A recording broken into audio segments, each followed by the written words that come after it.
সন্ধ্যায় পঞ্চমের শুভ লগ্নে বোধনের মাধ্যমে দুর্গাপূজার আনুষ্ঠানিক যাত্রা শুরু হবে। মণ্ডপে মণ্ডপে চলছে সাজসজ্জার শেষ মুহূর্তের প্রস্তুতি। এ নিয়ে আরো জানাতে বরিশাল থেকে যুক্ত হচ্ছেন অমিত হাসান। অমিত, দেবীর বোধন হবে আজ পঞ্চমীতে, সেই আনুষ্ঠানিকতা কখন নাগাদ শুরু হবে? আমি একটু জানিয়ে রাখি যে এই বোধনের মাধ্যমেই কিন্তু দুর্গাপূজার যে আনুষ্ঠানিকতা সেটি শুরু হয়ে থাকে এবং হিন্দু ধর্মাবলম্বীদের সব থেকে বড় উৎসব কিন্তু এই দুর্গাপূজা। সেই উৎসবকে ঘিরে বরিশালের বিভিন্ন মণ্ডপগুলোতে কিন্তু শেষ মুহূর্তের কার্যক্রম চলছে এবং আর কিছুক্ষণের মধ্যেই যে পূজা অনুষ্ঠিত হওয়ার কথা রয়েছে, আনুষ্ঠানিক সেই পূজা, সেটি কিন্তু অনুষ্ঠিত হবে। ইতিমধ্যেই সেই জায়গাটি কিন্তু পরিষ্কার করে রাখা হয়েছে এবং প্রস্তুতি নিচ্ছে। আর কিছুক্ষণ পরে সেই পূজাটি অনুষ্ঠিত হবে বরিশালের এই শঙ্কর মঠ পূজা মণ্ডপে। এবং আপনারা আলোকসজ্জা দেখতেই পাচ্ছেন, আসলে বিভিন্ন ধরনের তোরণ তৈরি করা হয়েছে বরিশালের মণ্ডপগুলোতে এবং আলোকসজ্জার মাধ্যমে কিন্তু সেই উৎসব মুখর যে একটি পরিবেশ সেটি কিন্তু তারা ফুটিয়ে তুলেছে বিভিন্ন আয়োজনকারীরা।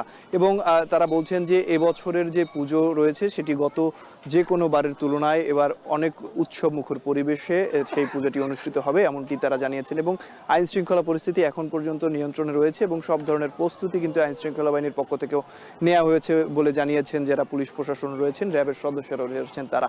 এবং আলোকসজ্জায় বলে দিচ্ছে বরিশালে যে উৎসব মুখর একটি পরিবেশ কিন্তু এই মুহূর্তে বিরাজ করছে। এবং মণ্ডপগুলোতে আমরা দেখেছি যে দর্শনার্থী যারা রয়েছেন, ভক্তরা যারা রয়েছেন, তারা কিন্তু ইতিমধ্যে ভিড় করেছেন।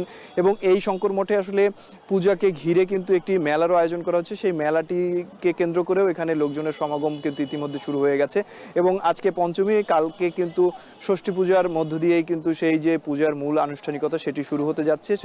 সেই অনুসারে কিন্তু এখনই আসলে পূজা মণ্ডপগুলোতে সেই উৎসব মুখর পরিবেশ বিরাজ করছে। এবং আপনারা ইতিমধ্যে দেখছেন যে যারা দর্শনার্থী রয়েছেন বরিশাল মহানগরীর, তারা কিন্তু এসে ভিড় করছেন মণ্ডপগুলোতে এবং আলোকসজ্জার মাধ্যমে ফুটিয়ে তোলা হয়েছে পুরো বরিশাল মহানগরী। এবছর বরিশাল মহানগরীতে 47টি পূজা মণ্ডপে দুর্গাপূজার আয়োজন করা হয়েছে এবং গত বছরের তুলনায় 2টি মণ্ডপ বেড়েছে এবং জেলায় 640 থেকে 644টি পূজা মণ্ডপে এবার দুর্গাপূজার আনুষ্ঠানিকতা রয়েছে।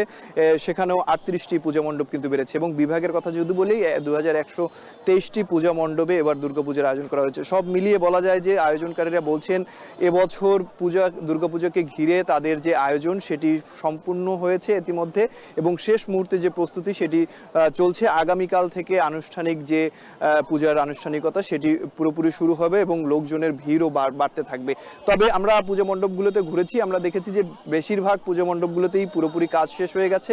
এখন মণ্ডপগুলোর ভেতরের যে আলোকসজ্জার কাজ সেটি চলমান রয়েছে এবং কিছু কিছু মন্দিরের সেই কাজটিও শেষ হয়ে গেছে। একদম শেষ মুহূর্তের প্রস্তুতি চলছে এবং যে আজকে যে পুজো রয়েছে সেই পুজোর মাধ্যমেই কিন্তু দুর্গাপূজার যে আনুষ্ঠানিকতা সেটি শুরু হবে এবং সেই লক্ষ্যে কিন্তু সবাই এখন মণ্ডপগুলোতে এসে ভিড় করছেন এবং সেই পূজায় অংশগ্রহণ করবে এমনটাও বলছেন। এবং এবারের পুজো আসলে অন্য যে কোনো বারের তুলনায় অনেক উৎসব মুখর পরিবেশে হবে এমনটা প্রত্যাশা এবং আগামীতে যাতে তারা আরো বড়ভাবে এই পূজার আয়োজন করতে পারে এমনটিও জানিয়েছেন। এবং বরিশালের যে সড়কগুলো রয়েছে সেই সড়কগুলোতে আমরা দেখেছি যে আলোকসজ্জার মাধ্যমে একটি উৎসব মুখর সাজ কিন্তু দেয়া হয়েছে এবং যারা হিন্দু ধর্মাবলম্বীরা রয়েছেন কিংবা অন্যান্য ধর্মের লোকজনও রয়েছেন, সবাই কিন্তু সেই আলোকসজ্জা দেখতে বেরোচ্ছেন এবং সড়কে যে যানজট নিরসনের জন্য ট্রাফিক বিভাগও কিন্তু কাজ করছে যাতে কোনো ধরনের অপ্রীতিকর ঘটনা কিংবা যানজট না থাকে, সে লক্ষ্যে কিন্তু তারা সবাই কাজ করছেন। এবং উৎসব মুখর পরিবেশে যাতে দুর্গাপুজো অনুষ্ঠিত হয় সে কারণে কিন্তু সবাই কিন্তু বাড়তি নিরাপত্তা যেটি রয়েছে সেটি গ্রহণ করেছেন বলে আমাদেরকে জানিয়েছেন। তো বরিশালের দুর্গাপূজার প্রস্তুতি নিয়ে এই ছিল আমার কাছে সর্বশেষ। বরিশাল থেকে সরাসরি যুক্ত হয়েছিলেন সহকর্মী অমিত হাসান।